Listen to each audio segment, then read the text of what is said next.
নমস্কাৰ, মই পৰিস্মিতাই মোৰ চেনেললৈ সকলোকে স্বাগতম জনাইছোঁ। আশা কৰোঁ আপোনালোক সকলো ভালে আছে। আজি মই চাদৰ মেখেলা এযোৰ কেনেকৈ ফেব্ৰিক কৰোঁ তাৰে এটা সৰু ভিডিঅ' লৈ আহিছোঁ। আশা কৰোঁ ভিডিঅ'টো চাই আপোনালোকে ভাল পাব।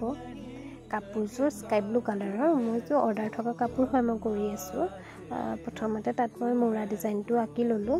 আঁকি লৈ তাত হোৱাইট কালাৰটো কৰি লৈছোঁ প্ৰথমতে, নহ'লে যদি ডাইৰেক্ট গ্ৰীণ কালাৰ বা অন্য কালাৰ কৰিলে কাপোৰযোৰ ইমান উজ্জ্বল নেদেখায় মানে ফুলপাহ।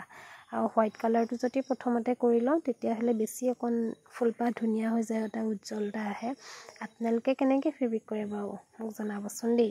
মই কিন্তু আগতে এনেকৈ কৰা নাছিলোঁ। আগতে মই ডাইৰেক্ট কালাৰটোৱে কৰি দিওঁ, মানে যিটো কালাৰ কৰিম আৰু হোৱাইট কালাৰটো এনেকৈ তলত কৰি নলওঁ।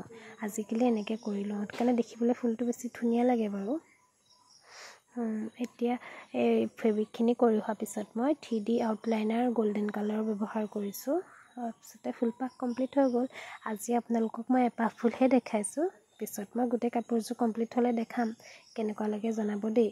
আৰু আপোনালোকেও যদি মোৰ পৰা কাপোৰ ল'ব বিচাৰে কণ্টেক্ট কৰিব পাৰে। ফেব্ৰিক কাপোৰেই হওক বা স্ক্ৰীণ পেইণ্টিঙেই হওক, যিকোনো ধৰণৰ লাগিলে মোৰ লগত যোগাযোগ কৰিব পাৰে।